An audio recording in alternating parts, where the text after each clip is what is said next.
политиката на проширување е една од најуспешните надворешни политики на Европската Унија, дека во срцето ги носи копенхагенските критериуми. Не случајно ги споменувам, затоа што мислам дека денови во Македонија е важно да се подсетиме кои беа тие, дека за да може да се реализира на територијата на Западниот Балкан и во Турција, Европската Унија одвојува сериозни средства од европскиот буџет, од буџетот кој што го полнат граѓаните на Европската Унија, настрана од буџетите што ги имаат секој од националните држави поотделно, и тој е значителен, тој е 11,7 милиарди евра за следниот период 2014-2020. А копенхагенските критериуми и процесот на стабилизација и асоциација, кои што се практично главните, јадрото на политиката на проширување, не подсетуваат на што? Дека ние државите од Западен Балкан и Турција, кои што самосвесно сме се пријавиле, сме аплицирале дека сакаме да станеме членки на клубот, треба да имаме на ум дека треба да задоволиме некои критериуми за да може да бидеме рамноправни партнери во Унијата. И кои се тие? Тоа значи дека треба да имаме институции кои што ќе гарантираат демократија, институции кои што ќе гарантираат човекови права и заштита на малцинствата и институции кои што ќе гарантираат владење на правото.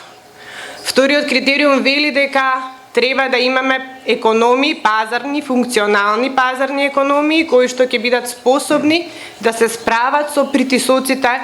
на конкуренцијата на пазарот, на единствениот пазар на Европската Унија. И третиот копенхагенски критериум вели дека треба да имаме, да бидеме подготвени, да ги преземеме сите обврски од членството, вклучувајќи ги сите обврски кои што произлегуваат од политичката унија, од економската унија и од монетарната унија. И овие три работи кажуваат многу што е тоа, зашто треба државите од Западен Балкан да бидат подготвени и зашто Македонија треба да биде подготвена и зошто сме во процесот таму каде што сме за жал денеска. Ако на ова се додадат носечките одредби или барања од процесот на стабилизација и асоциација, а кои што одат во насока на добра регионална соработка помеѓу државите од Западен Балкан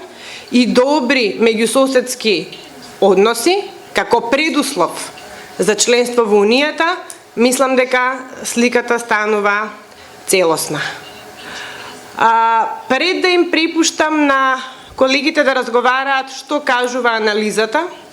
на оваа тема, сакам да кажам уште една работа, е тоа зошто ваква дебата денеска во Скопје, во Македонија, во организација на Фондацијата Отворено општество Македонија. Сметавме дека е нормално под број 1 многу важно да овие анализи што се случуваат во Брисел и што ги работат реномирани think tank организации од Брисел треба да имаат достапност до македонската јавност. Но поважната причина зошто се одлучивме дека е важно да организираме на ваква дебата е затоа што отвореното општество и вредностите кои што ги промовира се уште својот најблизок модел со кој што може да се идентификува, тоа се моделот на Европската Унија, односно основачките принципи на кои што беше формирана Европската Унија и клучните темелни вредности кои што Европската Унија како такви ги заговара, без оглед на тоа што овој проект во последно време е предизвикан од голем број промени внатрешни кои што се рефлектираат и кон регионот. Сакам во тој контекст да кажам дека би било добро денеска да видиме